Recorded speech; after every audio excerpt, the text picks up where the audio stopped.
Estamos en el tercer domingo de Pascua y yo me siento hoy, se lo dije al padre Frank, cuando estábamos en la sacristía, él me preguntó primero, ¿qué pasó? No hay mucha gente en el pasillo. Cada 4 minutos. Y yo le dije, yo creo que los discípulos de Emaús ya vamos de regreso para Emaús y nos olvidamos de Jerusalén. No se sentía eso en el aire hoy en la mañana. Y el Evangelio de hoy pues nos sitúa en esta escena donde como que hay un desánimo. Y no solo en esta escena de hoy domingo, tercero de Pascua. Recordemos los domingos anteriores. Primer domingo, todos asustados, reunidos en un lugar. La mujer muy a buscar para embalsamar el cuerpo de nuestro Señor y no lo encontraron. ¿Qué lo narra el Evangelio de hoy? Ellas avisaron a Simón. Simón fue allá y no vio nada con Juan. Pero había desánimo. Y hoy día ya no solo es en Jerusalén. Aquellos que estaban en Jerusalén ahora deciden irse para Emaús. Y esto para nosotros tiene que traer un mensaje primeramente espiritual, pero también a nuestra vida cotidiana. Porque acabamos de pasar la más grande de las fiestas litúrgicas que se celebra en la iglesia, que es la pasión, muerte, pero sobre todo la resurrección de nuestro Señor. Y claro, el gozo de todos es grande. Suenan las campanas, cantamos el Gloria a todo pulmón, la iglesia está llenísima. Yo no sé qué pasó con los que vinieron ese día, que hoy no están aquí.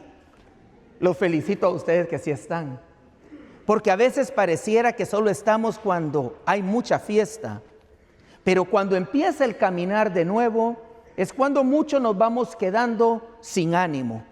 Y la fe se empieza a apagar. Qué importante es la comunidad. Aunque todavía no estamos en Pentecostés, nos faltan un par de semanas para llegar allá, pero en los relatos, como escuchamos hoy en la primera lectura, Pedro se presenta a dar un discurso. Pedro, el primer papa, el que tiene la autoridad dada por Cristo para anunciar al resucitado, primeramente él junto con los otros 11. Tenemos que recordar que ya aquí estaba unido ya Matías al grupo, al puesto aquel que había dejado Judas. Y estos 11, después de recibir en Pentecostés al Espíritu Santo, cobran valor y salen a proclamar al resucitado. Ya no me importa si las autoridades nos van a encarcelar, nos van a dar muerte, porque el que se siente habitado por Cristo está obligado a anunciar al resucitado a costa de lo que sea.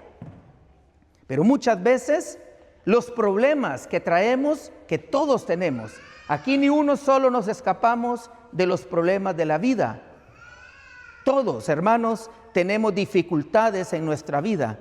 Algunos las tenemos más serias que otros. Por eso es necesario darnos cuenta cómo viven otros hermanos nuestros, para nosotros también ser agradecidos con Dios y no renegar de la situación por la cual tal vez estemos atravesando, como sucede en el Evangelio hoy.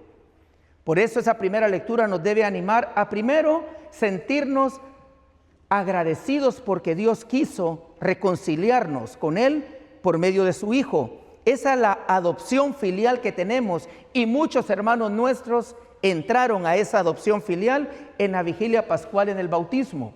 Eso es motivo de alegría para la iglesia.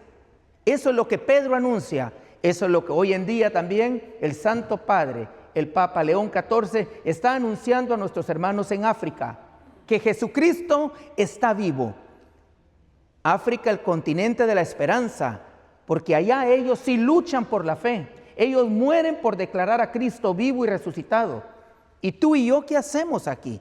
Cuando tenemos todas las oportunidades del mundo para hablar de Cristo y muchas veces nos quedamos callados por el qué dirán, o también porque me escudo en decir, es que yo no sé qué decir, no sé qué hablar. Qué tristeza, mis queridos hermanos, que estamos en Pascua y muchos andamos como que estamos en un funeral. Si Cristo está vivo, esa es la alegría nuestra, que la muerte ha sido vencida porque no tiene poder sobre Jesús y por ende sobre los que lo seguimos y queremos seguir su doctrina. Por eso en la segunda lectura vuelve el apóstol Pedro a exhortarnos. Nosotros no fuimos comprados con bienes efímeros, con oro o plata, sino con la sangre preciosa del Cordero. ¿Qué dignidad tienes tú, mi querido hermano? ¿Qué dignidad tengo yo? Que Dios se dignó y se quiso hacer hombre como tú y como yo para rescatarnos a nosotros. Se abajó, dejó a un lado todo lo que tenía y se hizo como tú y como yo para hacernos a nosotros como Él. Pero eso sí queremos, porque como escuchamos hoy en el Evangelio, esos 11 kilómetros que recorren estos discípulos pareciera ser la vida mía, tal vez la vida tuya. Sentimos que el Señor no está cerca.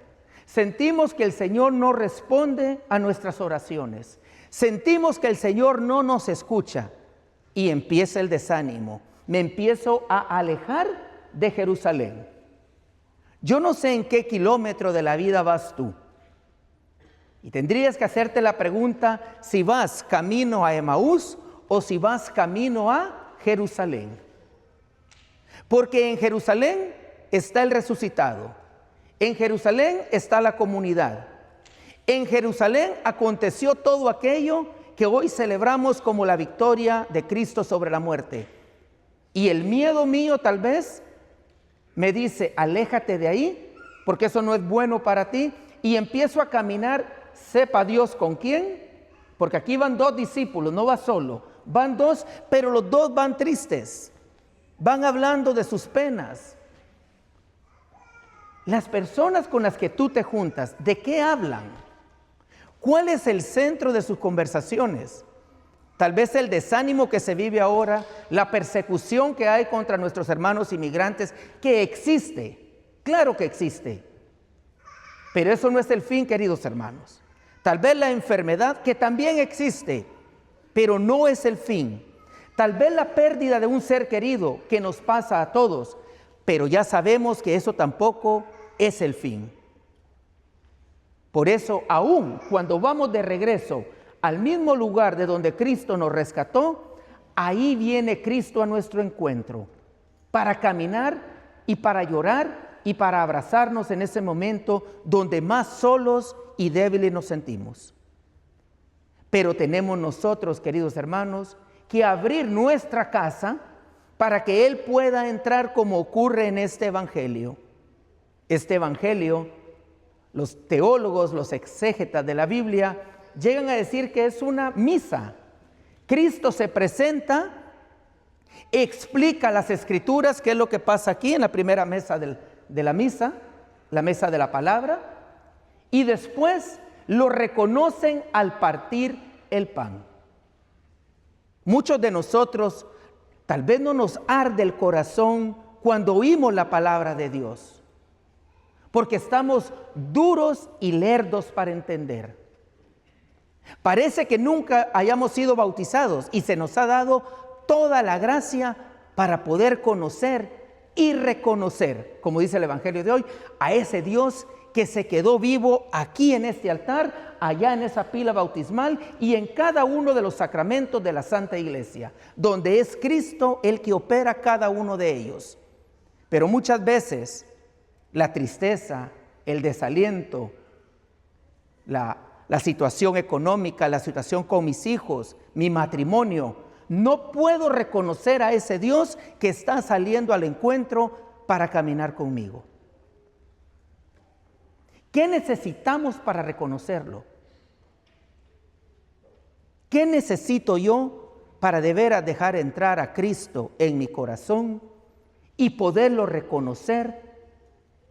Sí, en la fracción del pan, en la Eucaristía, pero también en el hermano que sufre, en el hermano que está solo, en el anciano que nadie visita,